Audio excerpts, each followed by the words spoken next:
పిల్లరా, మనం గమనించినట్లయితే జనరల్గా సంఘంలో కానీ బయట సమాజంలో కానీ కొంతమంది మాటలు వినడానికి ఇష్టపడుతూ ఉంటాం కదండి. ఎవరి మాటలు అనుకుంటారు? ఒకవేళ మన సంఘానికి ఇప్పుడే ఇదే సమయంలో ముఖ్యమంత్రి రేవంత్ రెడ్డి గారు వచ్చినారనుకోండి, ఏం చేస్తారు? మీరంతా నిద్రపోతారా? ఏం చేస్తారు? ఒకరి మీద ఒకరు పడి, నేను అవసరమైతే నేను చేయగలుగుతాను, నేను మాట్లాడతాను, ఆయన మాటలను వినాలి అని అనుకుంటూ ఉంటాం కదా. అదేవిధంగా ఇంకా కొంతమంది తల్లిదండ్రుల మాటలు వినడం కానీ, భార్యాభర్తల మాటలు వినడం కానీ, అన్నదమ్ముల మాటలు వినడం కానీ తప్పేం లేదు వినడంలో. అయితే వాటన్నిటికీ ప్రాముఖ్యతను ఇస్తాము కానీ దేవుని మాటలు వినేటప్పటికీ కొంత నిర్లక్ష్యం మన జీవితంలో కనబడుతూ ఉన్నది. ఎందుకు అని అంటే, మనం జీవించే విధానంలో కొన్ని పొరపాట్లు జరుగుతూ ఉండవచ్చు. వాటిని ఈరోజు మీ ముందు ఉంచడానికి నేను ప్రయత్నం చేస్తాను. ఏంటి అని అంటే, దేవుని స్వరం వినడం. ఏమండి? లేదా మీరు ఏమైనా అంటే దేవుని మాటలు వినడం, దేవుని మాటలకు తగ్గట్టుగా జీవించడము అనేది నా టైటిల్ ఉంది ఈరోజు. అంటే దేవుని స్వరం వినడం ఎలా, అసలు ఏంటి అడ్డంకులు, ఎందుకు వినలేకపోతున్నాం, ఎందుకు జీవించలేకపోతున్నాం, ఎందుకు ప్రభువు ఒక సారూప్యంలోకి ఎదగకుండా పోతున్నామో, కొన్ని మనకు మార్పులు ఇందులో అంటే అడ్డంకులు ఏమున్నాయి, ఎలాంటి తప్పులు మనం చేస్తూ ఉన్నాం, దేవుడు చెప్పినట్టు ఆయన మాట్లాడుతున్నప్పుడు ఎందుకు వినలేకపోతున్నాను ఒకసారి మనం ఆలోచన చేయగలిగితే ఈరోజు అదే మాటలు మనం చూద్దాం. ఇంతకుముందు నేను చెప్పినట్టుగా మనకు ప్రాముఖ్యమైన వ్యక్తులు, లేదా దేశానికి, రాష్ట్రానికి, మండలానికి, గ్రామానికి, పట్టణానికి, వీధికి ఒక ప్రత్యేకమైన వ్యక్తులు అనబడినప్పుడు, మన ఇంటికి కానీ వ్యక్తిగతంగా మన దగ్గరికి వచ్చి మాట్లాడుతున్నప్పుడు తప్పకుండా వినడానికి మనం ప్రయత్నం చేస్తాం. ఎందుకో తెలుసా? వారిలో ఉన్నటువంటి ప్రాముఖ్యతను బట్టి. నేనేమంటున్నట్టు ఈరోజు మన సృష్టికర్త అయిన దేవుడు, ఆయన స్వరక్తమిచ్చి కొనుక్కున్నటువంటి దేవుడు, ఆయన బిడ్డలమని చెప్పుకుంటున్నటువంటి మనము ఆయన మాటలు వినలేకుండా ఉన్నాము అని అంటే కొన్ని కారణాలు మనలో లేకపోలేదు. అంటే మీరు గమనించవచ్చు ప్రియులరా, ఆయన స్వహస్తముల చేత తయారు చేయబడిన నీవు నేను వినలేకపోతున్నాం, కానీ సృష్టి అంతా కూడా ప్రభు చెప్పినట్టు వింటూ ఉన్నది. మీరు చూస్తే కాలాలు చూస్తే ఏమండి, వర్షాకాలం, ఎండాకాలం, ఇంకా చలికాలం, ఒకదాని వెంట ఒకటి వస్తూనే ఉన్నాయి. ఎవరైనా చెప్తున్నారండి దీని తర్వాత నూరా, దీని తర్వాత నూరా అని చెప్పట్లేదు. దేవుడు అలాగా పెట్టేసాడు వాటిని. అంటే కాలచక్రంలో అవి ఉన్నాయి. మరి యేసు ప్రభు బిడ్డనని చెప్పుకుంటూ యేసు ప్రభులాగా జీవించాలని చెప్పుకుంటున్న నాయకులు, నాయకురాన్లు, కేర్సల్ లీడర్సు, సంఘ పెద్దలు, కమిటీ వారు, హెచ్ఐడి వారు, రెవరెండ్సు, బిషప్లు, పాస్టర్లు, ఇంకా ఆర్చ్ బిషప్స్, మోడరేట్స్, వీరందరూ ఉన్నారు. వీరందరికీ కావలసిన మాటలు ఏంటి అని అంటే దేవుని మాటలు మనం వినాలి. హల్లెలూయా. అందుకే ఈరోజు చక్కగా క్వైర్ వారు పాట పాడారు, నాతో మాట్లాడు ప్రభువా కదా. ఎంతమంది ఈరోజు ఉదయకాల సమయంలో ప్రభువా ఈరోజు నీ వాక్యం చేత నాతో మాట్లాడు ప్రభు అని ఎంతమంది ప్రార్థన చేసుకుని వచ్చినారండి? నేను మేమెవ్వరిని అడగట్లేదు, కానీ మనసులో మీరు ప్రశ్న వేసుకోండి. రోజుకు 3 పూటలు అన్నం తింటాం. ఏమండి? Tiffin, lunch, dinner. ఎందుకు? ఆరోగ్యంగా ఉండడానికి. Very good. శారీరకంగా ఆరోగ్యంగా ఉండాలి అంటే 3 పూటలు మనం ఖచ్చితంగా భోజనాలు కానీ టిఫిన్ కానీ చేయాల్సిందే, దాంట్లో డౌట్ లేదు. అయితే అదే రీతిగా ఆత్మీయంగా నువ్వు బలపడాలి అని అంటే ఏం చేయాలండి? ప్రతిరోజు మనము ప్రార్థనతో పాటు దేవుని మాటలు వినడానికి మనం ప్రయత్నం చేయాలా. ఎంతమంది చేస్తున్నారు ఈరోజు? ఏమండి? మీరు ఆడ నిలబడి చూస్తూ ఉంటే చాలామంది 5-10 నిమిషాలు, అర్ధగంట కూడా లేట్ వస్తున్నారు. నేను లేటు వస్తున్నాను కాదు, కానీ నిజంగా ప్రభు నాతో మాట్లాడాలి ప్రభు, ఈరోజు నేను ఉదయకాలం లేచి నేను ప్రార్థన చేసుకున్నాను, నీ మెల్లని స్వరాన్ని నాకు వినిపించు ప్రభు అని ప్రార్థన చేసుకుని వచ్చామండి. ఒకవేళ మనం చూస్తూ ఉంటాము, నిజంగా యవనస్తులైన బిడ్డలు ఎవరైనా ప్రేమించుకునే వారు ఉంటే ఏమండి, అమ్మాయి మాట్లాడితే అబ్బాయి వింటాడు, అబ్బాయి మాట్లాడితే అమ్మాయి వింటుంది. అబ్బా, త్వరగా ఆతురతగా ఆశతో ఎప్పుడు మాట్లాడితే ఎప్పుడు కలుస్తాడు, ఫోన్ల మీద బిజీ. నేను అంటున్నాను, వాటన్నిటికంటే శ్రేష్టమైన దేవుని మాటలు మనం వినాలి. అది మన సృష్టికర్త అయిన దేవుడు తన ప్రాణం పెట్టి తిరిగి లేచి తన స్వారూప్యం ఎదగడానికి చేస్తున్న ప్రయత్నంలో ప్రతిరోజు వాక్యాన్ని చదవాలి, ప్రార్థన చేయాలి. అయితే ఈరోజు దేవుని స్వరం వినడం మనం నేర్చుకుందాం. దీంట్లో కొన్ని అడ్డంకులు ఉన్నాయి, ఎందుకు జీవించడం అని కూడా మనం ఈరోజు నేర్చుకుందాం. ఒకటి ఏంటంటే దేవుని స్వరం వినడం, రెండవది వినాల్సిన అవసరం తప్పకుండా ఉన్నది, మూడవది దేవుని స్వరం వినడానికి మీ జీవితాల్లో ఏ అడ్డంకులు ఉన్నాయో మనం ఆలోచన చేద్దాం ఈరోజు. తర్వాతది తిరిగి జన్మించిన అనుభవం మనకు ఉండాలి. అంటే we should be born again. తర్వాత చివరిది పిల్లలు మనం గమనించినట్లయితే దేవుని స్వరానికి లోబడడం. ఇది చాలా ప్రాముఖ్యమటి. ఈ సమయంలో పిల్లలు మనం గమనించినట్లయితే ఈ రోజులో చాలామంది నాయకులు అనేవారు, క్రైస్తవులు అనేవారు, విశ్వాసులు లేదా ఆత్మీయంగా ఎదిగిన వ్యక్తులు కూడా దేవుడు మీతో మాట్లాడుతున్నాడా అని అడిగితే కొంతమంది సంకోచిస్తూ ఉంటారు. అంటే వాక్యాన్ని చదివినప్పుడు వినగలిగినటువంటి వాక్యాన్ని విధేయత చూపుతూ లోబడినటువంటి గుణము నీలో ఉన్నప్పుడు ఆ మాటలు విని వాటికి అనుగుణంగా జీవించే ప్రయత్నం మనం చేస్తూ ఉంటాం. మరి ఇక్కడ చూస్తే ప్రియులారా, మనం ఏమనుకుంటున్నాం, చాలామంది మీలో నేను చాలామంది యవ్వనస్తులను అడుగుతూ ఉంటాను, ఈరోజు నువ్వు వాక్యం చదివావా, ఈరోజు నువ్వు ప్రార్థన చేసావా అని అడిగినప్పుడు కొంతమంది చదువుతున్నాము, కొంతమంది చదవట్లేదని చెబుతున్నారు. దీంట్లో మనం ఆలోచన చేస్తే ప్రియులారా, వాక్యాన్ని ఒకవేళ మీరు చూస్తే మనం భోజనం చేసినప్పుడు శరీరంలో జీర్ణక్రియ పనిచేయాలి. అలా పని చేసినప్పుడు వాక్యంలో అంటే భోజనము అరిగిన తర్వాత జీర్ణించుకున్న తర్వాత మన శరీరానికి కావాల్సిన శక్తి దొరుకుతుంది.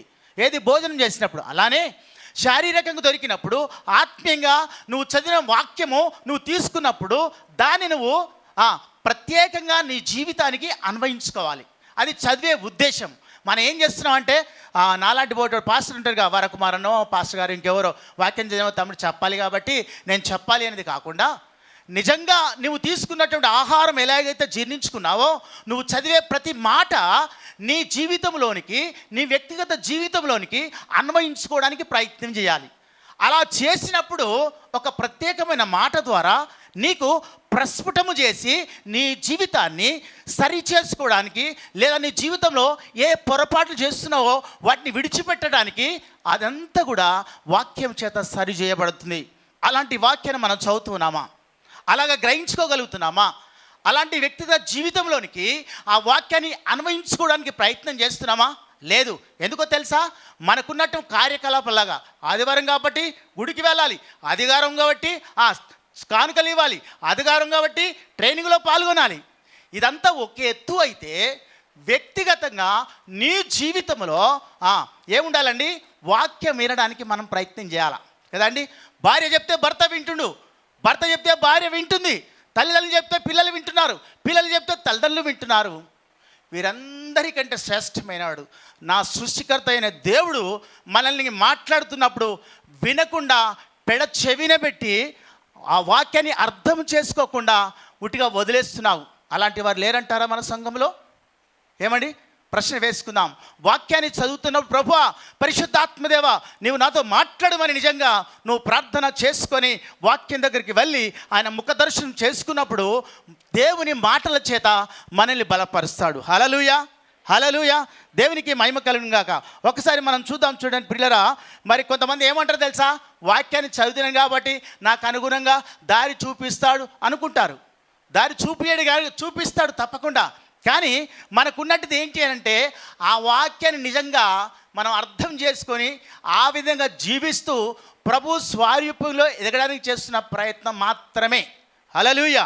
సో ఆ విధంగా మరి ఎప్పటి వరకు అని అంటే ఎప్పటి వరకు చదవాలి వాక్యాన్ని, ఎప్పటి వరకు చదవాలి, ఎప్పటి వరకు ప్రార్థన చేయాలి? ఒకటి చెప్పమంటారా? మనం పోయేంత వరకు, ఆయన వచ్చేంత వరకు ఈ ప్రక్రియ అనేది జరుగుతూనే ఉండాలి. ఒకవేళ ఇది జరగకపోయింది అంటే నిజమైన క్రైస్తవురాలు, నిజమైన క్రైస్తవుడిగా నువ్వు జీవించలేవు.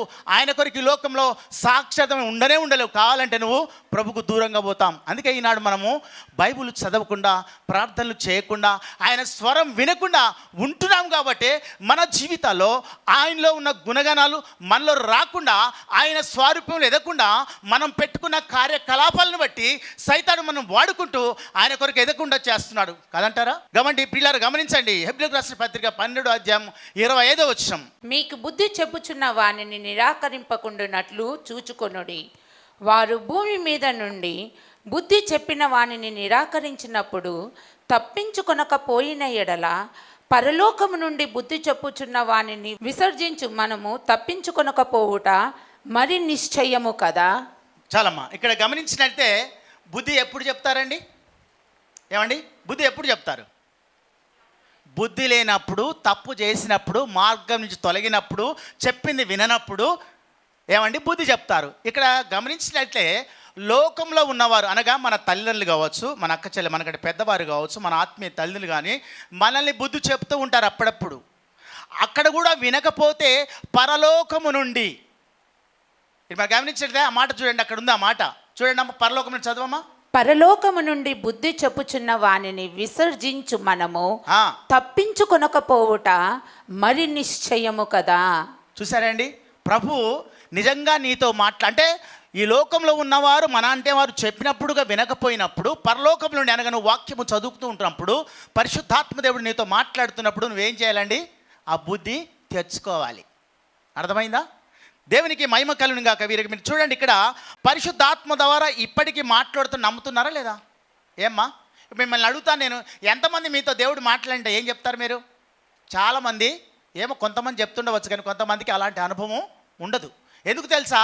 నీ పరిస్థితికి తగ్గట్టుగా ఆ వాక్యాన్ని అన్వయించుకోవడానికి ప్రయత్నం చేయాలి. నేను ఇంతకుముందు ఒక మాట చెప్పాను, ఆ ఒక్క మాట కావచ్చు, ఆ వచనం కావచ్చు, ప్రత్యేకంగా పరిశుద్ధాత్మ దేవుడు నీతో మాట్లాడుతూ ఆ వచనాన్ని, ఆ మాటను ప్రస్ఫుటము చేసినప్పుడు అర్థం చేసుకొని జీవించడానికి ప్రయత్నం చేయాలి. హల్లెలూయా, హల్లెలూయా, దేవునికి మహిమ కలుగును గాక. మీరు చూడండి, బైబిల్ పరిసమాప్తమైన గ్రంథం కనుక లేఖన నియమాలను ఏమి కలపడానికి కానీ తీయడానికి ప్రయత్నం చేయదు. ఒకవేళ చేస్తే మీకు తెలుసు ఏమవుతుందో. హల్లెలూయా. అంటే నేనేమంటున్నా అంటే ఇక్కడ మనం చూడాలి, మనము జనరల్గా ఈ మాటకు వచ్చినప్పుడు మన వాక్యాన్ని వినడానికి ప్రయత్నం చేస్తూ ఉండాలి కదమ్మా. ఏమవుతామో కలపడం తీయడం అని అవసరం లేదు. ఎందుకంటే ఉన్నట్టుగా ఎవరైనా కూడా, నాకు తెలిసి ఏంటంటే ఒక నాయకుడిగా లేదా ఒక కాపరిగా ఉన్నట్టుగా బోధించడానికే ప్రయత్నం చేస్తా. ఆ సిస్టర్ ఏమనుకుంటుందో, ఈ బ్రదర్ ఏమన్నా అనుకొని, నా దేవుడు ఏమనుకుంటో నాకు కావాలి. హల్లెలూయా. మనం మభ్యపెట్టి ప్రజల్ని వాక్యం చెప్పడానికి అవసరమే లేదు. ఎందుకు అని అంటే వాక్యము తేట తెల్లంగా మనకు బయటకు వస్తూ ఉంటుంది కదండి. కొన్నిసార్లు మనము సరి చేసుకోము, మాటలు వినడానికి ఇష్టపడము. కానీ ఈరోజు నాతో దేవుడు ఏం మాట్లాడలేదు. ఎందుకు మాట్లాడతాడు? నీ ముఖంలో ఏముంది తెలుసా? అద్దం దగ్గరికి పోయి ఒక ఆయన అన్నాడు, నాలాంటి ఆయన ముఖం బాగలేక అద్దం పగలగొట్టుకుందంట కదంటారా. అంటే ఏంది ఇక్కడ? నీకు దేవుడు మాట్లాడుతున్నప్పుడు నీలో ఉన్న మలినం ఏదైతే ఉందో ఆ అద్దంలో చూసుకున్నప్పుడు దాన్ని తీసివేయడానికి ప్రయత్నం చేయాలి. అలా చేస్తున్నాం మనం? లేదు. ఎందుకు? మనం అలవాటు పడిపోయినాం. ఏమండి, అలవాటు పడిపోయి చదవనట్లేదు, ప్రార్థన చేయట్లేదు, వాక్యానుసారంగా జీవించట్టు లేదు. కాబట్టే మనం ఈనాడు ఆయన స్వరము వినలేకుండా పోతున్నాం, ఆయన స్వారూప్యంలో ఎదగకుండా పోతున్నాం. కాబట్టి మరొక మాట చూద్దాం. ఇక్కడ చూడండి, బైబిల్ వాక్యము మీకు ఎట్లా వచ్చింది తెలుసా అండి? చాలాసార్లు పెద్దవారు చెప్తా ఉంటారు, గ్రంథపనే చుట్టలు. వాక్యము లేనప్పుడు ఎంతోమంది దాన్ని కాపాడడానికి వారి ప్రాణాన్ని ఫనంగా పెట్టి ఆ గ్రంథపు అంటే కుండలలో ఇలా దాచుకొని పెట్టుకొని చనిపోతే ఆ అస్థి పంజరంలోనే ఈ వాక్యం ఉన్నది. హల్లెలూయా. ఈనాడు నీకు ఈ బైబిల్, ఈ వాక్యము నీ చేతిలో ఉంది. చదవడానికి ఎంత ఇబ్బందో, ఎంత కష్టమో, అన్నిటికీ సమయం ఉంటుందండి. తినడానికి, పడుకోవడానికి, ఉద్యోగం చేయడానికి, తిరగడానికి అన్నీ చేస్తాము. వాక్యాన్ని చదవడానికి మాత్రం ఒక 5-10 నిమిషాలు ఇవ్వలేము మనం. ఎంత దౌర్భాగ్యమైన పరిస్థితి అండి. ఎంతమంది చదువుతున్నారు రోజు వాక్యం? ఎంతమంది స్వరాన్ని వింటున్నారు మీరు? ఏమండి, అర్థమవుతుందండి? అందుకే ఆ దౌర్భాగ్యమైన స్థితి నుంచి మనం బయటకు వద్దాం. దేవుడు మనతో మాట్లాడుతాను, సరి చేసుకొని నువ్వు అనుకుంటుండవచ్చు, నాకేం కాదు, నాకు బలం ఉంది, బిల్డింగ్లు ఉన్నాయి, బండ్లు ఉన్నాయి, బంధువులు ఉన్నారు, అన్నదమ్ములు ఉన్నారు, అక్క చెల్లెలు ఉన్నారు. ఎవ్వరు ఏం చేయాలండి? ఒక దినం నా ప్రభు వచ్చినప్పుడు జాగ్రత్త. ఎలాగుంది నీ జీవితం? వాక్యం వినడానికి ప్రయత్నం చేస్తున్నావా? దేవుడు నీతో మాట్లాడడం, సూటిగా మాట్లాడడం వింటున్నావా? మంచిది. ఇంకొక మాట చూద్దాం. చూడండి, ఇక్కడ మనం చూస్తే ప్రకటన గ్రంథం 2:7 చదువుతామమ్మా. చెవిగలవాడు ఆత్మ సంగములతో చెప్పుచున్న మాట వినుగాక. చాలమ్మా. ఇక్కడ నేను ఇంకొక చిన్నది జోడించాలనుకో. ఏంటి అంటే అర్థం కావడానికి, చెవిగలవాడు ఆత్మ సంగములతో చెప్పుచున్న మాట వర్ధమాన కాలములో మనము విందుముగాక. వర్ధమాన కాలం అంటే భాష తెలుగే నేను మాట్లాడుతుంది, తెలుసా మీకు? వర్ధమాన భూత భవిష్యత్ కాలాలంటే, వర్ధమాన అంటే ప్రజెంట్, భవిష్యత్ కాలం అంటే ఫ్యూచర్, ఇంకా భూతకాలం అంటే పాస్ట్ టెన్స్. అంటే దేవుడు వర్తమాన కాలంలో మాట్లాడాడు, మరి భూతకాలంలో మాట్లాడాడు. ఏమండి మాట్లాడుతున్నాడు అక్కడ కూడా. భవిష్యత్తు కాలం కూడా మాట్లాడే దేవుడు మనకున్నాడు. అందుకే పక్కవారితో చెప్పండి, మన దేవుడు మాట్లాడే దేవుడు, మూగి దేవుడు కాదండి కదా. మీరు కనుక 115వ కీర్తనలు చూస్తే చక్కగా ఉంటాయి అలాంటి దేవుళ్ళు ఎలా ఉన్నారో, వాళ్ళ లక్షణాలు ఏంటో. చెవులుండి వినరు, నోరు నుండి మాట్లాడరు, కాళ్ళు నుండి నడవవు, చేతుల నుండి కూడా పని చేయవు. కానీ ఇక్కడ మన దేవుడు మాట్లాడే దేవుడు. ఎంత ధన్యులు కదండి. యెహోవా తమకు దేవుడు కాగలిగిన జనులు ధన్యులు. ఎందుకో తెలుసా? ప్రతిరోజు ఆయన స్వారీపులు ఎదగడానికి మనం వాక్యాన్ని చదువుతున్నప్పుడు అందుకే ధన్యం. వాళ్ళందరూ కాదు. మనకు తెలుసు చనిపోతే ఎక్కడికి పోతామో, రక్షణ పొందకపోతే ఏమవుతుంది, దేవుల్లో జీవించి చనిపోతే ఏమవుతుంది మనకు బాగా తెలుసు. అయినా వాత వేయబడిన మనసులు మనకున్నాయి. హల్లెలూయా. కాబట్టి ప్రియులారా గమనించిన మనము ఇక్కడ చూస్తే మరి ఇంకొక మాట చూద్దాం. మనం ఇక్కడ ఉదాహరణకు పుట్టిన బిడ్డ ఏడవలేదనుకోండి, ఏమనుకుంటారు మీరు? ఏమనుకుంటారు? పుట్టిన బిడ్డ ఏడవలేదనుకుందాం, చచ్చిపోయిందా, మూగోళ్ళా, ఇంకా ఉండొచ్చు, చనిపోయి ఉండవచ్చు, మాటలు రాకపోయి ఉండొచ్చు కదా. ఇప్పుడు నేను మిమ్మల్ని అడుగుతున్నాను, ఒకవేళ మీరు ఏమండి నాయకులు, ఆత్మీయంగా ఎదిగిన వారు, మీరు కూడా వాక్యము చదవకుండా దానికి తగ్గట్టుగా జీవించుకోకుండా అన్వయించుకోకుండా జీవిస్తున్నారంటే మీరంతా, నీవు నేను అదే పరిస్థితిలో సచ్చిన వారమే కాదంటారా? మనం కూడా ఆత్మీయంగా సచ్చిన వారమైన జాగ్రత్త. వాక్యాన్ని చదవాలి, వినాలి, ఆ విధంగా జీవించాలి. ప్రభు కొరకై మనము మహిమ కొరకు జీవించాలని మనం చేస్తున్నాం. రెండోది, వినాల్సిన అవసరం తప్పకుండా ఉన్నది. ఏంటి అని అంటే must listen the god's voice. దేవుని స్వరము తప్పకుండా వినాలి. అంటే మరి ఇక్కడ చూడండి పిల్లల, మీరు కనుక ఆలోచన చేస్తే ఇక్కడ ఒక మాట ఉంది. కొరింథీయులకు రాసిన పత్రిక 3వ అధ్యాయము 2-3 వచనాలు చదువుతారండి. మా హృదయముల మీద వ్రాయబడి ఉండి మనుషులందరూ తెలుసుకొనుచు చదువుచున్న మా పత్రిక మీరే కారా? చాలమ్మా, ఏమంటున్నాడు?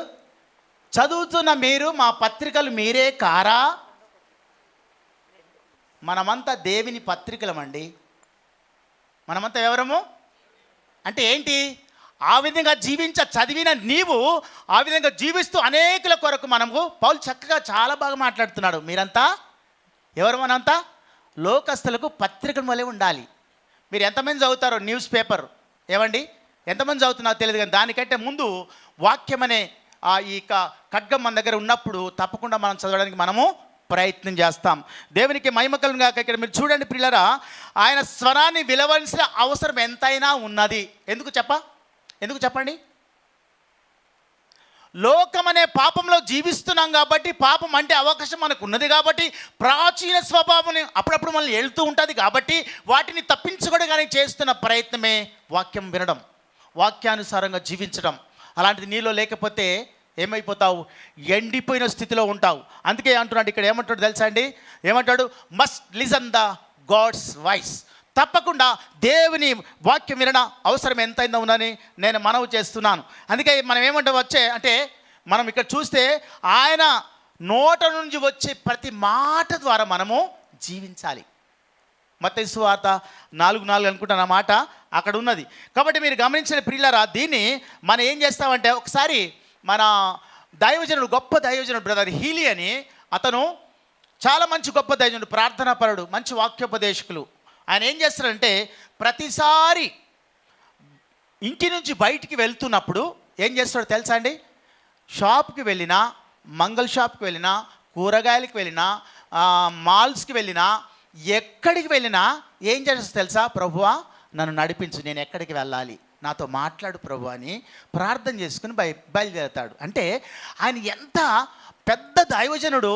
ఆ ప్రార్థన చేసుకుని ఆ మృదుమధురమైన మాటలు విని వాక్యాన్ని హృదయంలో భద్రపరుచుకుని ఏదైతే చెప్తున్నాడో అక్కడికే వెళ్ళి ఆయన వెళ్తూ ఉంటాడు. మరి మనము ఏమండి ఉన్నామా బ్రదర్ హీలీలాగా? అన్నీ చేస్తాం కానీ బైబిల్ చదవం, ప్రార్థన చేయం. అన్నిటికీ సమయం ఉంటుంది, అన్నీ చేయడానికి ఇష్టపడతాం కానీ ఈ మాటలు మాత్రం చేయడానికి ఇష్టపడం. అందుకే ఏమంటాడంటే వినాల్సిన అవసరం ఎంతైనా ఉంది. తప్పకుండా you must listen the god's voice. తప్పకుండా ప్రతిరోజు మనం వినాల్సిందే. హల్లెలూయా.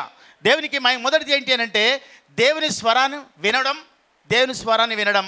రెండవది, వినాల్సిన అవసరం ఎంతైనా ఉంది అని మనం గమనించాలి.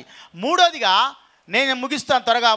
మూడోది ఏంటి అని అంటే దేవుని స్వరాన్ని వినడానికి అడ్డంకులు. అబ్బా, ఇక్కడ ఉన్నదండి అసలు మన జీవితంలో ఎన్ని అడ్డంకులు ఒక్కసారి మనం గమనిస్తాం. చూడండి ఇక్కడ చూస్తే మరి 2వ దినవృత్తాంత గ్రంథము 16వ అధ్యాయం 9వ వచనం చదువుతావమ్మా. చివరిలో ఈ మాట ఉంటుంది. దేవుని స్వరం వినడానికి అడ్డంకులు. Blocks of listening god's voice. తన ఎడల యథార్థ హృదయులు గల వారిని ఆ. బలపరచుటకై ఆ. యెహోవా కనుదృష్టి లోకమంతటా ఆ.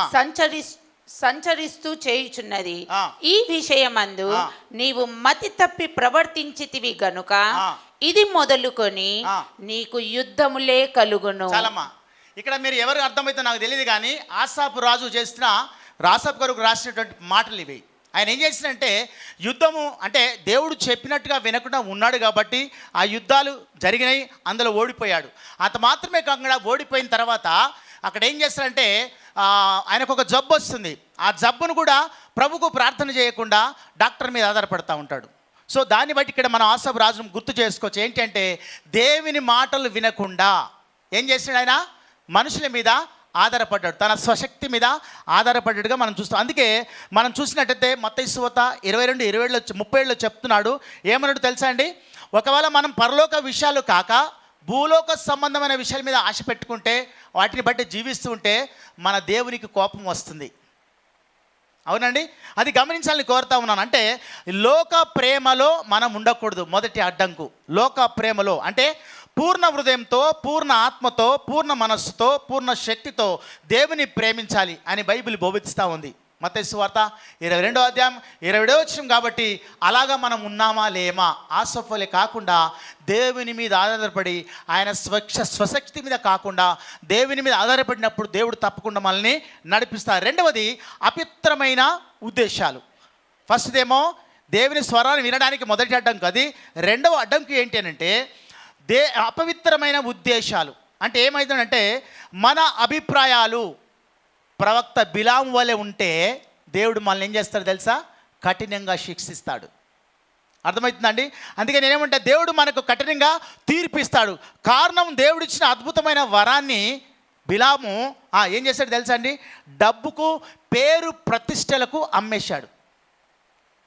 కాబట్టి ప్రియులారా గమనించండి, ఈ రెండు అడ్డంకులు మనం దూరంగా ఉంటే మంచిది. అంటే నిజ జీవితంలో వస్తున్నటువంటి ఏవైతే ఆ సమస్యలు ఉన్నాయో, నిజంగా నువ్వు దేవుని బిడ్డవైతే, దేవుని కొరకు జీవించాలి అంటే, దేవుని స్వరాన్ని వినాలి అంటే ఈ అడ్డంకులు ఏవైతే ఉన్నాయో ఆ అడ్డంకులు మనం తొలగించుకొని ముందుకు వెళ్ళాలి. మీకు తెలుసో లేదో, చనిపోయిన చేప, బ్రతికిన చేపకు ఒక కారణం ఉంటుంది. అదే చనిపోయిన చేప అయితే నీటిలో కొట్టుకొని పోతుంది, రైట్? అదే బ్రతికిన చేప అయితే సమస్యలకు ఎదురుతూ వెళ్తుంది. అలాగా క్రైస్తవ జీవితము సమస్యలో కొట్టుకొని పోకుండా బ్రతికిన చేపలాగా మనము ఎలా ఉండాలండి? ఈదుతూ ఉండాలా. కష్టాల్ని, నష్టాల్ని, భయాల్ని ఏవైతే ఉన్నాయో అన్నిటి కూడా యేసు ప్రభు నాకున్నాడు, ఆయన స్వరం వింటాను, ఆయన స్వరం నన్ను నడిపిస్తుంది, ఇలాంటి బ్లాకర్స్ నన్ను ఏమీ చేయలేవని ఆ విశ్వాసం ముందుకు వెళ్ళగలిగితే దేవుడు తప్పకుండా నన్ను దీవిస్తాడు. హల్లెలూయా. ప్రక్కవారితో చెప్పండి, ఏమని చెప్తారు? ఏ అడ్డంకు నీది ఉందో అందులో తొలగించుకోమని చెప్పండి. వాక్యం వినకుండా ఏ అడ్డంకు నీలో ఉందో వాక్యం వినకుండా అది తొలగించుకోమని చెప్పండి. మూడవదిగా తప్పుడు కోరికలు. ఏమండి? తప్పుడు కోరికలు ఏంటి తెలుసా? అపొస్తలుల కార్యం 5వ అధ్యాయంలో అననీయ సప్పీరులు మనకు తెలుసు చాలా చక్కగా. వాళ్ళు ఏం చేస్తారు తెలుసా? భూమిని అమ్ముకొని ప్రభుకి ఏం చెప్తారు తెలుసా అండి? ఏం చెప్తారు 5వ అధ్యాయంలో? కొంత దాచుకొని కొంత మొత్తం ఇంకా దేవునికి ఇచ్చినట్టే ఫీలింగ్, వాళ్ళకు మొత్తం ఉన్నదంతా ఆయనకే ఇచ్చినట్టు నటించినారంట. ఏమయ్యారు మరి? లాస్ట్కు చచ్చిపోయారు. జాగ్రత్త. నీవు మన కోరికలు అలా ఉంటున్నాయి. ప్రభు కొరకు ఎస్ అంటే ఎస్, నో అంటే నో, అంతే ఉండాలి. అవునంటే అవును, కాదంటే కాదు. విశ్వాసాన్ని ఏం చేయాలండి? తాకట్టు పెట్టద్దు. ఏమండి? నీకున్న మంచి విశ్వాసాన్ని కాపాడుకోవాలా, తాకట్టు పెట్టదు. ఈరోజు ఏమొద్దులే, విశ్వాసం వదిలే, పక్కింటికి పోయి అడుగుతాను, అలా కాదండి. విశ్వాసంలో అంటే ఇక్కడ మన కోరికలు చంపుకోవడానికి మనం ప్రయత్నం చేయాలి. అందుకే అననీయ సప్పీరాలు ఏదైతే తప్పు చేశారో ఆ తప్పుని బట్టి వారు అక్కడే శిక్షించబడ్డారు. జాగ్రత్త. నువ్వు నేను ఎలా ఉన్నాం, ఎలాంటి కోరికలతో ఉన్నాం?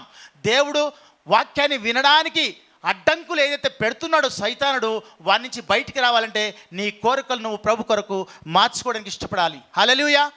దేవునికి మహిమ కలుగును గాక. మూడోదిగా మనం చూస్తే పిల్లల, ఆయన దృష్టిలో మన హృదయాలు నిర్మలంగా లేకపోతే మన దేవుని స్వరము వినలేము. మీరు కనుక చూస్తే వచనము మొదటి సమూయేలు గ్రంథం 16వ అధ్యాయం 7వ వచనము చివరి లైన్లో ఉంటుంది అన్నమాట.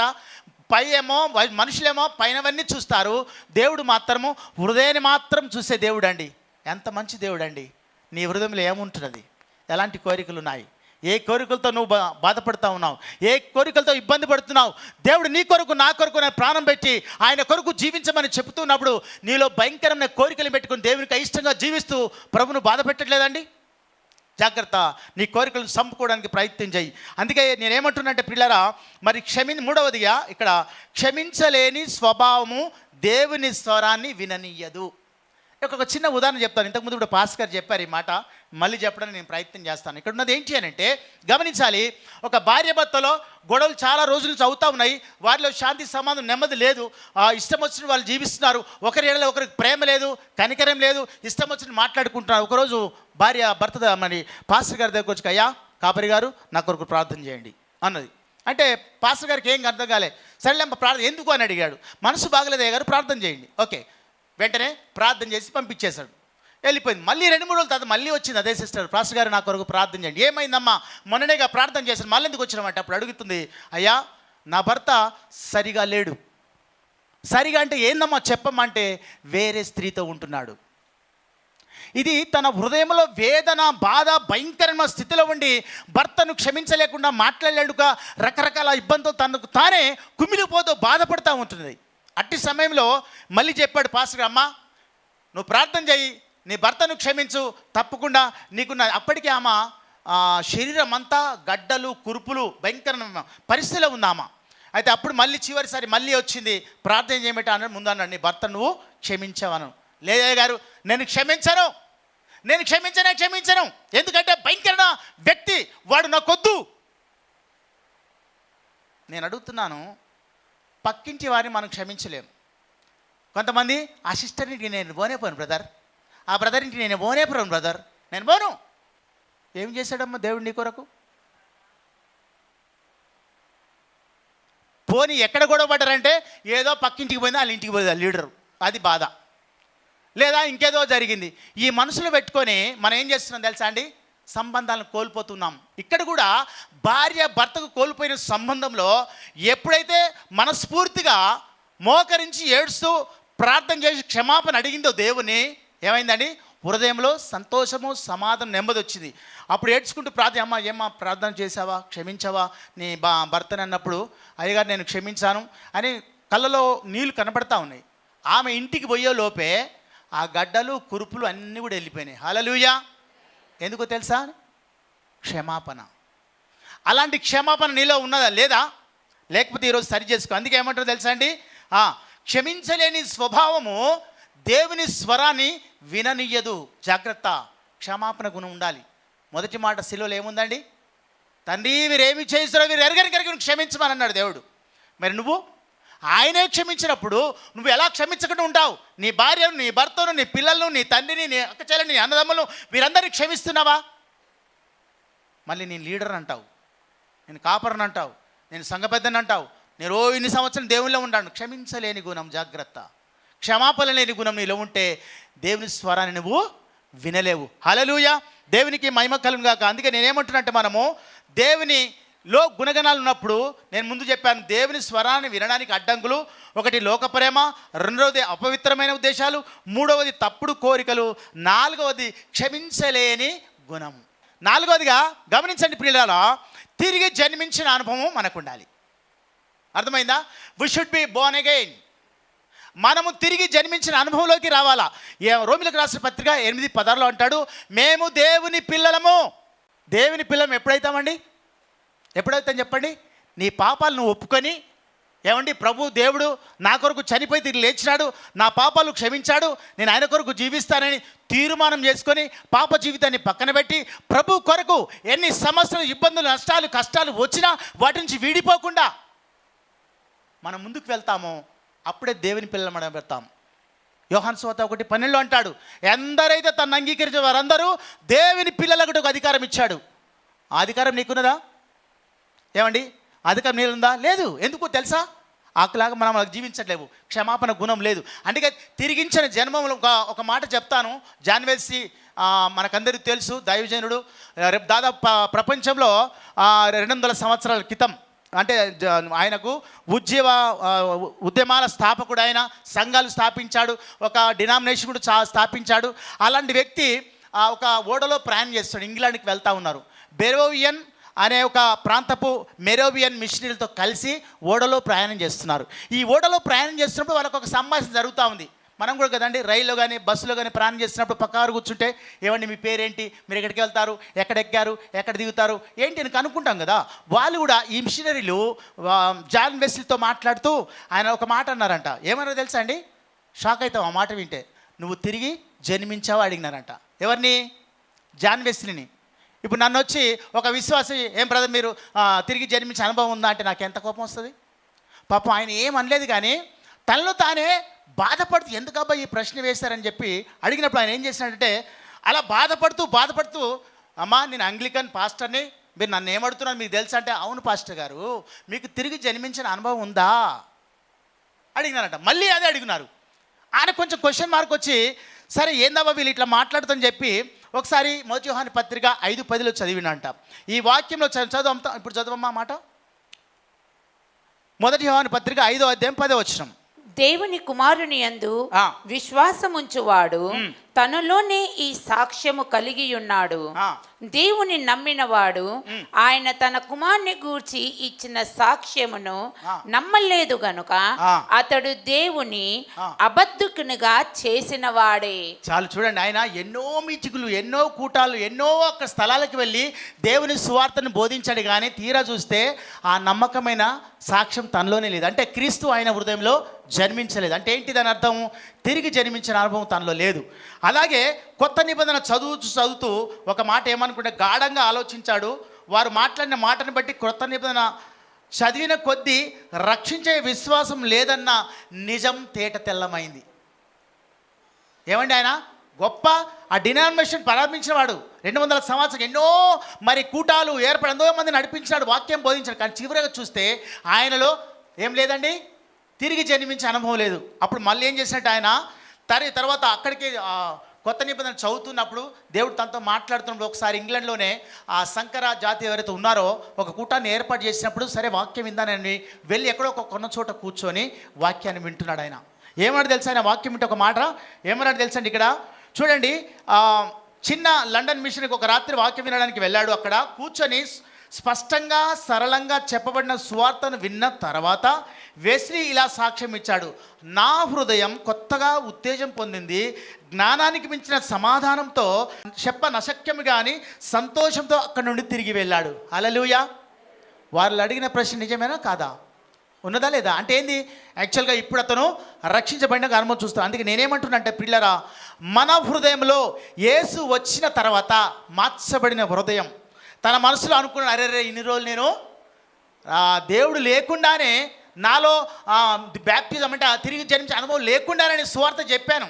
అఫ్కోర్స్ దేవుడు మాట్లాడితే విన్నాడేమో రక్షణ వేరే సంగతి, కానీ వ్యక్తిగతంగా నీకు తిరిగి జన్మించిన అనుభవం లేకపోతే దేవుడు మన స్వరాన్ని వినడండి. హల్లెలూయా. దేవునికి మహిమ కలుగును గాక. అందుకే ఒక మాట చెప్తాను. ఇప్పుడు మిమ్మల్ని అడుగుతున్నాను, పాస్టర్స్ కావచ్చు, ఏమండి లీడర్స్ కావచ్చు, బైబిల్ పండితులు కావచ్చు, లేదా ఆయా డిగ్రీలు పెట్టుకొని సేవ చేస్తుండవచ్చు, కానీ మీరు తిరిగి జన్మించిన అనుభవం మీకు లేకపోతే దేవుడు మీతో మాట్లాడు. హల్లెలూయా. కాబట్టి ఇది మరచిపోకమా, we should be born again, అంటే తిరిగి జన్మించిన అనుభవం మనకు ఉండాలి. చివరిది ఏంటో చెప్పమంటారండి? దేవుని స్వరానికి లోబడడం. ఏమండి, ఒకవేళ మీరు చూస్తే రోమిలకు రాసిన పత్రిక 10వ అధ్యాయం 17వ వచనంలో ఏమంటారు తెలుసా అండి? We should be obey to God's voice. ఏమండి, దేవుని స్వరానికి లోబడాలి. ఏమనంటే మీరు చూడండి, అది లోగోస్ అంటే ఏంటండి? శాసనార్థమైన వాక్కు అని అర్థం. ఒకవేళ మనకి ఇంకా బాగా స్పష్టంగా అర్థం కావాలంటే, భారతదేశానికి ఒక రాజ్యాంగం రచించాడు అంబేద్కర్ గారు. ఆ రాజ్యాంగ ప్రకారంగా రాష్ట్రాలు, దేశాలు పరిపాలన జరుగుతూ ఉన్నాయి. ఇక్కడ కూడా మనకు ఒక రాజ్యాంగం లాంటిది ఏంటది అంటే లోగోస్, అనగా దేవుని మాటలు శాసనార్థమైనవని గమనించాలి. హల్లెలూయా. హల్లెలూయా. దేవునికి మహిమ కలుగును. రెండోది రీమా. లోగోస్ అంటేనేమో మనం చూసాము అది అని, మరి తర్వాత రీమా అంటే నువ్వు వాక్యాన్ని చదువుతూ ఉన్నప్పుడు నీతో మాట్లాడిన ఆ మాట ఏదైతే ఉందో దాన్ని మనం రీమా అంటున్నాం. దాన్ని ఏమంటాం తెలుసా అండి? రీమా. ప్రతిసారి మనము వాక్యం చదివినప్పుడు నాయకుడికి కానీ, పాస్టర్కి కానీ, సెక్షన్ లీడర్ కానీ, బిషప్ గారికి పెడుతున్నప్పుడు ఈ రీమా వాక్యం మనం ప్రతిరోజు TAWGలో పెట్టాలి కదండి. లోగోస్, రీమా. లోగోస్ అంటే శాసనార్థమైన వాక్కు, రీమా అంటే జీవవాక్కు. అంటే దేవుడు మనతో మాట్లాడుతున్న రీమా వాక్యాన్ని జీవవాక్కు అంటున్నాం. ఇంతకుముందు మత్తయి సువార్త 4:4 అంటాం. ఏమంటే అక్కడ దేవుని నోట నుంచి వచ్చు ప్రతి మాట వలన మనము జీవిస్తున్నాము, బ్రతుకుతూ ఉన్నాము. హల్లెలూయా. దేవునికి మనం మహిమ కలుగును గాక. అపోస్తల కార్యం 10:11 చూస్తే కూడా మనం వాక్యాలు అలా ఉన్నాయో లేవో పరిశీలించాలి. ఏదంటే అది నేను ఇక్కడి నుంచి బోధించి వెళ్ళిపోయినాను, వాక్యంలో ఉన్నదా లేదా ఎట్లా తెలుస్తుందండి? రాసుకున్న వాక్యాలు ఇంటికి వెళ్ళిన తర్వాత ఈ వాక్యములు, ఈ వచనాలు ఉన్నాయా లేవా, ఈ విధంగా మాట్లాడలేడా మనం గ్రహించాలి. అలాంటి వ్యక్తులుగా మనం ఉండాలని దేవుడు మనం మాట్లాడుతున్నాడు. ఒకవేళ మనం చూస్తే ప్రియులారా, మనం ప్రత్యేక స్థితి ఏంటి అని అంటే, మరి జీవవాక్కు అనగా సాధారణంగా ఒక ప్రత్యేక పరిస్థితి అనుభవించుకోవడానికి దేవుడు రూపొందించిన సాధికారిక సందేశం, దాన్నే రీమా వాక్యం అంటున్నాం. మనం బైబిల్ చదువుతున్నప్పుడు ఒక బలమైన వచనం స్ఫురిస్తుంది. అదే మన రీమా వాక్యం లేదా జీవవాక్యం. దేవుని శాశ్వతమైన వాక్యానికి లోగోస్ విరుద్ధంగా ఎప్పుడు పనిచేయదండి. లోగోస్కు రీమాకున్న సంబంధం ఏం తెలుసా అండి? అవినాభావ సంబంధం ఉన్నది. ఒకదానికొకటి వ్యతిరేకంగా పనిచేయదు. ఏ లోగోస్ ఉన్నాయో అదే లోగోస్ అనుగుణంగా రీమా వాక్యం పనిచేసింది. అదే జీవవాక్కు నీతో నాతో మాట్లాడుతుంది. హల్లెలూయా. నిద్రపోని అంటే గట్టిగా హల్లెలూయా చెప్దాం. హల్లెలూయా. దేవునికి మహిమ కలుగును గాక. మనకందరికీ తెలిసి ఇక్కడ చూస్తే ఇంకొక మాట మనం చూద్దాం. అపోస్తల కార్యం 3:6 చూస్తే అక్కడ శృంగారం అనే దేవాలయం ఉంది. అక్కడ చాలా రోజులు కుంటివాడు అక్కడ పడి ఉన్నాడు. ఏమండి, అక్కడ పేతురు గారు ప్రార్థన చేయడానికి వెళ్తున్నప్పుడు ఆయన, అయ్యా నాకు ధర్మం చేయమని భిక్షగాడు అడుగుతాడు. అడిగితే ఏమంటాడు తెలుసా? అయ్యా నా దగ్గర ఏమి లేవు, వెంగి లేదు, బంగారం మీద ఏం లేదు, కానీ దేవుడిచ్చిన ఒక మాట ఉంది, అది నీ కొరకు నేను ఇచ్చి ప్రార్థన చేస్తాను అంటాడు. ఏమంటాడు తెలుసా? ఏమంటాడు అక్కడ? అంతటా పేతురు, వెండి బంగారములు నా యొద్ద లేవు, కానీ నాకు కలిగినదే నీకు ఇచ్చుచున్నాను. నజరేయుడైన యేసుక్రీస్తు నామమున నడువుమని చెప్పి. హల్లెలూయా. గట్టిగా చెప్దాము. ఆయన దగ్గర ఏముంది తెలుసా అండి? రీమా వాక్యము. నజరేయుడైన యేసు నామమున నడువు అన్నాడు. వెంటనే దిగులు లేచి నడిచారు. అది ఆయనకి ఇవ్వగలిగినాడు. ఎందుకు తెలుసా అండి? వాక్యానికి లోబడినప్పుడు ఆ అద్భుత కార్యాలు, ఆశ్చర్యకలను మనం చూస్తాం. ఎప్పుడు? ఆ వాక్యాన్ని విని లోబడి జీవిస్తూ నువ్వు కనుక అలాంటి వాక్యాన్ని నీలో ఉన్నప్పుడు ఏ విధంగా పేతురు ఇచ్చాడో అదే వాక్యము నీవు నేను వేయగలుగుతాం. ఎప్పుడు అంటే వాక్యానికి విని లోబడినప్పుడు ఆ అద్భుత కార్యాలు, ఆశ్చర్యకాలు మన ద్వారా చేస్తాడు. హల్లెలూయా. హల్లెలూయా. విశ్వాసులు, నాయకులు, పేరు ప్రఖ్యాతులు ఉన్నవారు ఎవరైనా దేవుని స్వరం విని లోబడి విధేయత చూపితే తప్ప నీవు అద్భుత కార్యాలు, ఆశ్చర్యకార్యాలు చూడలేవు. హల్లెలూయా. ప్రార్థన చేసుకుందామా? కళ్ళు మూసుకుందాం, ప్రార్థన చేసుకుందాం. కళ్ళు మూసుకొని ప్రార్థన చేద్దాం. మొదటిగా నేను చెప్పాను, దేవుని స్వరం వినడం ఏ విధంగా మనం చూసాం. రెండవదిగా దేవుని స్వరం వినాల్సిన అవసరం ఎంతైనా ఉన్నది. మూడవదిగా దేవుని స్వరాన్ని వినడానికి అడ్డంకులు ఏమేమి ఉన్నాయో మనం 4 చూసాం. లోక ప్రేమ, అపవిత్రమైన ఉద్దేశాలు, తప్పుడు కోరికలు, క్షమించలేని స్వభావం, చివరిగా తిరిగి జన్మించిన అనుభవము, ఆ తర్వాత దేవుని స్వరానికి లోబడడం. కాబట్టి ఇవన్నీ మనలో ఉన్నాయా లేవా ఒక్కసారి ప్రార్థన చేసుకుందామా? అందరూ కళ్ళు మూసుకోండి. దేవుడు మనతో మాట్లాడు చక్కగా. దయచేసి కళ్ళు మూసుకుందాం. ఎవరు అటు ఇటు చూడదండి. పరిశుద్ధాత్మ దేవుడు మనలో సంచారం చేస్తున్నాడు. ఒకవేళ ప్రభువుకు ఐశ్వర్యమైన నీళ్ళు ఏమైనా ఉన్నాయా? క్షమించలేని గుణము, ఇతరులతో మాట్లాడలేని గుణము, ఏమనండి తప్పుడు కోరికలు, తప్పుడు ఉద్దేశాలు అని నా సప్పేరే వలె, ఏమండి బిలాము వలె, అలాంటి ఏమైనా ఉన్నాయా? దేవుడు ఒకళ్ళు నీతో మాట్లాడుతున్నప్పుడు, ప్రభువా నాతో మాట్లాడిన దేవానికి స్తోత్రాలు, నన్ను క్షమించు ప్రభువా అని అన్నారు. నా కొరకు ప్రార్థన చేయండి బ్రదర్ అన్నవారు దయచేసి చేతులెత్తి చూపిస్తారండి. మీ కొరకు నేను ప్రార్థన చేస్తాను. అలాంటివి ఉన్నారండి? ఎవరైనా ఉన్నారండి? వాక్యం వినకుండా సహోదరి దేవుడు నిన్ను దీవించుగాక. ఇంకా ఉన్నారండి? దేవుడు మిమ్మల్ని దీవించుగాక. మనం ప్రార్థన చేసుకుందాం. ఒకవేళ క్షమించకుండా, దేవుని స్వరానికి లోబడకుండా, దేవుని స్వరాన్ని వినకుండా, దేవుని స్వరాన్ని అన్వయించుకోకుండా ఉన్నామా? దేవుడు మనతో మాట్లాడినాడు. దయచేసి కళ్ళు మూసుకుందాం. ఎవరు అటు ఇటు చూడదండి. ఇంకా ఉన్నారని దేవుడు నాతో మాట్లాడారు బ్రదర్, నేను సరి చేసుకుంటాను, నా కొరకు ప్రార్థన చేయనివారు ఉన్నారండి? ఉంటే ప్రార్థన చేస్తాను. సహోదరుడు దేవుడు నిన్ను దీవించుగాక.